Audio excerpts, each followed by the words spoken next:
Hey guys, how are you? I hope you are doing all very good. एक latest news है, बहुत ही geopolitical strategic location के according ये news है। US wants to now attack on Iran. Why this is so, आज इसे भी एक्सप्लेन करता हूँ। अभी रिसेंटली आपने न्यूज़ में देखा होगा 2 से 3 दिन पहले कि वेनेजुएला पे बिना बताए ऑपरेशन करने के बाद, मोदुरो को कैप्चर करने के, उनके प्रेसिडेंट को कैप्चर करने के बाद यूएस में ट्रम्प के ट्वीट से डायरेक्टली अनाउंस होता है कि we are capture this part.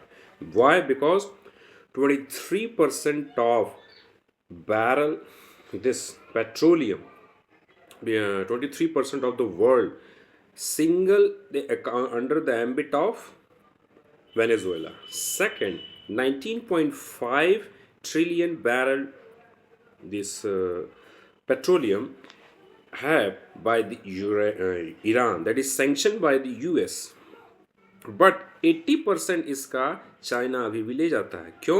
क्योंकि यूएस के सैंक्शन से वो नहीं डरता, वो उस पर डिपेंडेंट बहुत ज़्यादा नहीं है, क्योंकि उनकी मास स्केलेबिलिटी है किस पे? उसकी स्केलेबिलिटी है प्रोडक्शन पे, service, production, education, infrastructure, right, quality health index जिसे हम बोलते हैं ग्लोबल, उसमें। थर्ड पॉइंट, ईरान पे क्यों अटैक करना चाह रहा है? हुआ क्या है, आपको थोड़ा सा एक स्टोरी बताता हूँ, थोड़ा सा पहले की बात है। 1979, अभी जो रिसेंट गवर्नमेंट में आयतुल्ला खोमैनी और जो वहाँ के इस्लामिक लीडर्स हैं, ये 1979 में एक इस्लामिक मूवमेंट में वहाँ पे अटैक किया गया था। तब से ये शरिया और अलग अलग कानून जो वहाँ पे स्टार्ट हो गया, जिसे हम बोलते हैं थियोक्रेटिक स्टेट। थियोक्रेटिक स्टेट और विच नेशन जो सिंगल एक स्टेट को फॉलो करते हैं। Theocratic state those who following the one statement, और इसमें like Iran, China, Buddhism and communist party. ये आप देख सकते हैं। जैसे इंडिया में क्या है कि सर्वजन हिताय सर्वजन उहाय एंड वसुधैव कुटुंबकम, उदार नाम वसुधैव कुटुंबकम, कि पूरा अर्थ ही हमारी family. We all as a one nation, as one grid, इसीलिए वन सोलर और वन इंटरनेशनल अलायंस किया गया। So back to the topic. यहाँ पे 1979 में आयतुल्ला खुमैनी के आने से पहले यहाँ पे प्योरली ओपन कल्चर था, बहुत अच्छा इंडेक्स था, एजुकेशन था, हेल्थ था, क्वालिटी ऑफ लिविंग पीपल है वेरी गुड। ये एजिटेशन हुआ ही क्यों?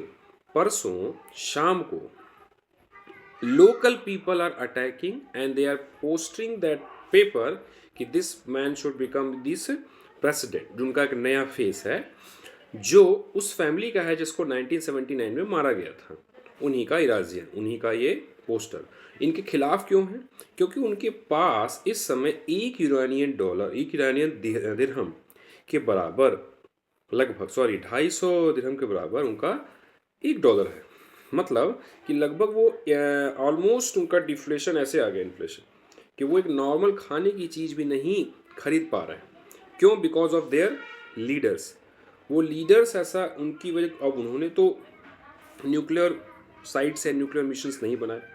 वो न्यूक्लियर जो इंस्टॉलमेंट्स अभी जस्ट यूएस का जो बॉम्बर्स हुए हैं उसने जो किया, उसमें आम लोग का इन्वॉल्वमेंट तो था नहीं, ये सिर्फ अयतुल्ला खुमैनी और उनकी स्ट्रक्चर ने किया, because of their theocratic state mind of bend of mind. अब उसकी वजह से आम पब्लिक, जब कोई मास मूवमेंट जब इस तरह का इन्फ्लेशन लेता है, तो जब ये इन्फ्लेशन में पहुंचेगा तो वहाँ पीक होगा। तो ट्रम्प ने अनाउंस किया कि अगर जो एजिटेशन यहाँ ईरान में हो रहा है, आम लोगों को, अगर खुमैनी की गवर्नमेंट ने अटैक किया तो we are bombing and we are finish that Khomeini empire. और वो डर भी रहे हैं। क्यों? क्योंकि अभी 3 दिन पहले सबसे बड़ा एग्जाम्पल, ताकतवर हमेशा जीतता है, तो वेनेजुएला पे कब्जा किया, सबसे बड़ा एग्जाम्पल। तो एक तो हुआ एक लॉजिक। दूसरा logic, US try to still control. Why US this doing मतलब एक्सटेंसिवली क्यों कर रहा है इतना?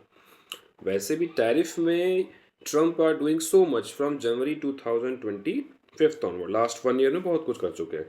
तो they are a lot of restructuring also, but the fact of the matter is कि there are so much multipolar bipolar world also.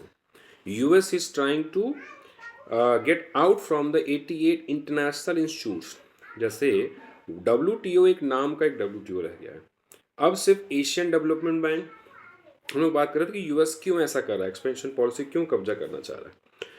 Trump ये चाहते हैं कि आज ही जो उनके यहाँ प्रोडक्शन बंद हुआ है वो प्रोडक्शन खुले, ऑयल निकले, काम हो और वो पूरे वर्ल्ड में जाए। ऐसा नहीं होता, आपको पूरा इकोसिस्टम बनाना होगा। जैसे इंडिया में IIT और IIMs हैं जो बिजनेस इंडिया में हेल्प करते हैं, बट मोस्टली इसका कोर्स ऐसा डिज़ाइन हुआ था एक लेवल तक, जो अभी ठीक हो गया है, जो आउटसोर्स होता था। जैसे वो बोलते हैं ब्रेन ड्रेन, जो आपने जस्ट अभी प्रवासी भारतीय दिवस मनाया, गांधी जी के बारे में, गांधी जी स्पेशली जब आया था तब से मनाना शुरू हुआ, और इसको अटल बिहारी हमारे भावी जो स्वर्गीय प्रधानमंत्री थे अटल वाजपेयी ने 9 जनवरी को स्टार्ट किया था। सो इसलिए जो ईरान है, ईरान पर कब्जा हो गया तो 23% ऑफ द वर्ल्ड, क्या जो आपका बैरल है ऑयल और पेट्रोलियम वेनेजुएला के पास, अब बचा कितना, 77%। अब उस पर भी 19% सेकेंड नंबर पे ईरान, अगर वो भी ले लिया तो वर्ल्ड को ऑलमोस्ट कैप्चर उनके पास फिर इकोनॉमिक पावर आ जाएगी। इसलिए यूएस ऐसा कर रहा है दोस्तों, क्योंकि एक अल्टरनेट करेंसी डेवलप हो रही है, आपको अवेयर होगा, that is called BRICS. Brazil, Russia, China, India and Africa. अब इसमें 2 और कंट्री ऐड हो चुकी हैं या उन्होंने प्रपोजल भी डाल दिया है, that is UAE and Argentina and some other gulf countries also. तो उससे क्या हो रहा है कि G7 और नाटो के से भी ज़्यादा जो मनी उसमें है पंप हो रही है, उससे ज़्यादा इकट्ठा हो गया है। अब उसका जो करेंसी अल्टरनेट, जैसे इंडिया अभी ऑलरेडी 23rd कंट्री के साथ डील कर रहा है, 23rd कंट्री के साथ we are dealing with the UPI part, that UPI part is and what UPI part is, India is the biggest UPI transaction in across the world। अब इसमें क्या है कि हमें 8 साल में हमने कर लिया है जो उनका मास्टर कार्ड 60 साल में नहीं कर पाया। This is the power of technology transfer. So अब इस तरह जो एक्सपेंशन है, तो हमारे पास क्या है कि जब हम when we are using the money, pumping the money, production money, यानी कंजम्पशन इकोनॉमी, जैसे इंडिया कंजम्पशन इकोनॉमी, इंडिया में 3 तरह के कस्टमर हैं। अगर 100 रुपये का टी शर्ट बिकता है तो उसके लिए भी कस्टमर है, 5000 का शर्ट बिकता है उसके लिए भी कस्टमर है, 10,000 रुपये का गुची का अगर आप प्राडा का बैग ले आते हैं तो उसके लिए भी कस्टमर। तो so much diversification is there.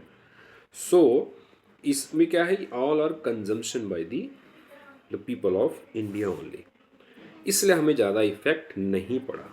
इस सेकेंड जो हमारा आया है पार्ट, यहाँ पे ऐसा हुआ है जो दूसरी छमाही का भी जो आया है अपडेट्स इकोनॉमिक्स में, कि ऐसे कहा जा रहा है, क्या सही है कि 6.8% ग्रोथ रहेगी। खैर बैक टू टॉपिक, कि इसलिए यूएस चाह रहा है कि अब ये जल्दी जल्दी कि मैं इस तरह से ट्रांजिशन करूँगा, मीन्स स्पेशली ट्रम्प चाह रहा है, तो इससे क्या होगा कि मैं गल्फ पे कंट्रोल कर लिया, साउथ अमेरिका कंट्रोल कर लिया ऑयल पे, तो वर्ल्ड का ट्रेड अपना बैलेंस हो जाएगा और मेरे हिसाब से सोने, जो मोस्टली हो भी रहा है। बट ऐसा हमेशा नहीं होता। इंटरनेशनल रिलेशन में एक रूल है कि nobody is friend and nobody is your enemy, according to their need parameters are going to be change।